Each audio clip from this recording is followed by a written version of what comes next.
പത്തരമാറ്റിൻ്റെ കിടിലൻ എപ്പിസോഡിലേക്ക് എല്ലാവർക്കും സ്വാഗതം. അങ്ങനെ നമ്മുടെ ആദർശ് അനന്തപുരിയിലോട്ട് തിരിച്ചെത്തുകയാണ്. ആരും കാണാതെയാണ് ആദർശ് അനന്തപുരിയിലോട്ട് വരുന്നത്.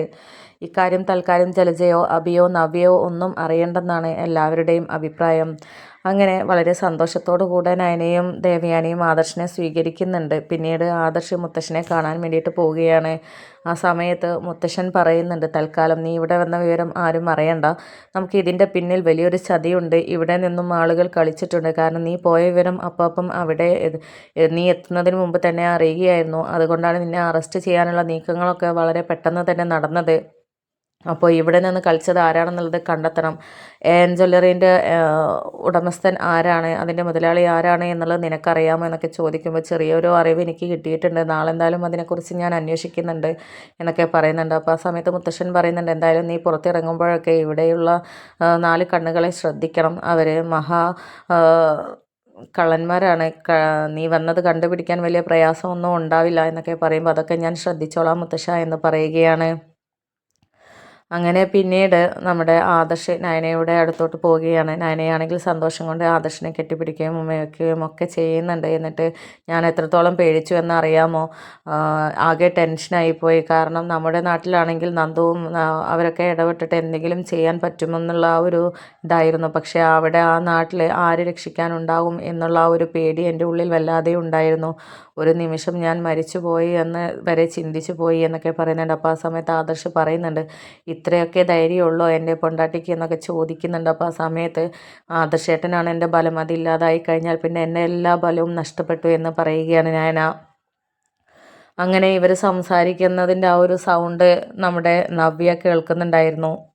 അങ്ങനെ നവ്യ മുറിയുടെ ഡോറ് വന്നിട്ട് തട്ടുന്നുണ്ട്. അപ്പോൾ ഇവർ പേടിച്ചിട്ട് നയന പറയുന്നുണ്ട്, ആദർശേട്ടൻ തൽക്കാലം എവിടെയെങ്കിലും പോയി ഒളിച്ച് നിൽക്ക്, ആരും അറിയണ്ട എന്നൊക്കെ ഇങ്ങനെ പറയുന്നുണ്ട്. അപ്പോൾ ആ സമയത്ത് ആദർശ് വളരെ പെട്ടെന്ന് തന്നെ പോയി ഒളിച്ച് നിൽക്കുകയാണ്. എന്നിട്ട് നയന പതുക്കെ സങ്കടമൊക്കെ അഭിനയിച്ചിട്ട് വാതിൽ വന്ന് തുറക്കുന്നുണ്ട്. അപ്പോൾ ആ സമയത്ത് നവ്യ ചോദിക്കുന്നുണ്ട്, നീ ആരോടാ ഇവിടെ സംസാരിച്ചത്? ഈ മുറിയിൽ നിന്നൊരു സൗണ്ട് കേട്ടല്ലോ, നീ ആരോടാ സംസാരിച്ചത് എന്നൊക്കെ ചോദിക്കുന്നുണ്ട്. അപ്പോൾ ഞാൻ ആരോട് സംസാരിക്കാനാ, ഇവിടെ ആരും ഇല്ലെന്നുള്ളത് ചേച്ചിക്ക് അറിയില്ലേ? എന്താ ചേച്ചി വേണമെങ്കിൽ നോക്കുക, ആരെങ്കിലും ഉണ്ടോ എന്നുള്ളത് എന്നൊക്കെ പറയുമ്പോൾ എനിക്ക് നോക്കൊന്നും വേണ്ട, നീ ആരോടാ സംസാരിച്ചത് എന്ന് അറിയാൻ വേണ്ടിയിട്ട് വന്നതാണ്. പെട്ടെന്ന് എനിക്ക് ആദർശേട്ടൻ്റെ സൗണ്ട് പോലെ തോന്നി എന്നൊക്കെ പറയുന്നുണ്ട്. അപ്പോൾ ആ സമയത്ത് ചേച്ചി എന്തൊക്കെയായി പറയുന്നത്? എന്നെ സങ്കടപ്പെടുത്താൻ വേണ്ടി മാത്രമാണ് ചേച്ചി ഇങ്ങനെയൊക്കെ സംസാരിക്കുന്നത് എന്നൊക്കെ ചോദിക്കുമ്പോൾ, നിനക്ക് സങ്കടമായി എന്നറിയാം, പക്ഷേ എൻ്റെ മനസ്സിൽ തോന്നിയത് എനിക്ക് പറയാതിരിക്കാൻ പറ്റില്ലല്ലോ എന്നൊക്കെ ഇങ്ങനെ പറയുന്നുണ്ട്. എന്നിട്ട് പറയുന്നുണ്ട്, ഏതായാലും ആദർശൻ്റെ കാര്യം വല്ലാത്ത കഷ്ടമായിപ്പോയി, ദൈവം കൊടുത്ത ശിക്ഷയാണ്. അതിനെക്കൊണ്ട് നീ ഇനി അതോർത്ത് സങ്കടപ്പെടേണ്ട കാര്യമൊന്നുമില്ല.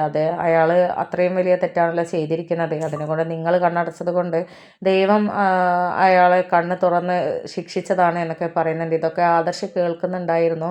അതേടി ആരാ ശിക്ഷ വാങ്ങിക്കാൻ പോകുന്നത് എന്നുള്ളതൊക്കെ നീ അറിയാൻ പോകുന്നതേ ഉള്ളൂ.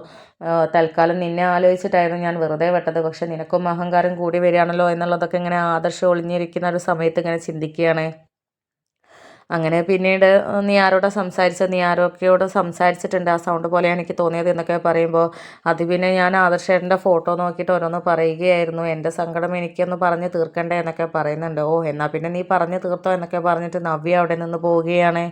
അങ്ങനെ പിന്നീട് ഡോർ അടിക്കുന്നുണ്ട്. ആ സമയത്ത് ആദർശ് പുറത്തോട്ട് വരികയാണ്. എന്നിട്ട് പറയുന്നുണ്ട്, ഇവരുടെ കണ്ണിലൊക്കെ പെട്ട് കഴിഞ്ഞാൽ പിന്നെ കണ്ണിൽ പെടാൻ ഒരു പ്രയാസവും ഉണ്ടാവില്ല. അത്രയ്ക്കും ഓരോന്ന് ചെവിയോർത്ത് നടക്കുന്നവരാണല്ലോ അവർ എന്നൊക്കെ ഇങ്ങനെ ആദർശ് പറയുന്നുണ്ട്. അപ്പോൾ ആ സമയത്ത് ഞാനേയും പറയുന്നുണ്ട്, എന്തായാലും നമുക്ക് ആ രഹസ്യമുറിയിലോട്ട് മാറാം. ആദർശേട്ടൻ ഇനി അവിടെ നിന്നാൽ മതി, ഞാൻ അങ്ങോട്ട് വന്നാൽ മതിയല്ലോ, ഇവിടെ ആകുമ്പോൾ എല്ലാവരുടെയും കണ്ണിൽ പെടും എന്നൊക്കെ ഇങ്ങനെ പറയുന്നുണ്ട്. അങ്ങനെ പിന്നെ അനന്തപുരിയിലെ ഒരു പ്രത്യേക ആരും അധികം കണ്ണെത്താത്ത ഒരു റൂമിലോട്ട് ആദർശ് മാറി കിടക്കാനും താമസിക്കാനും ഒക്കെ തീരുമാനിക്കുകയാണ്.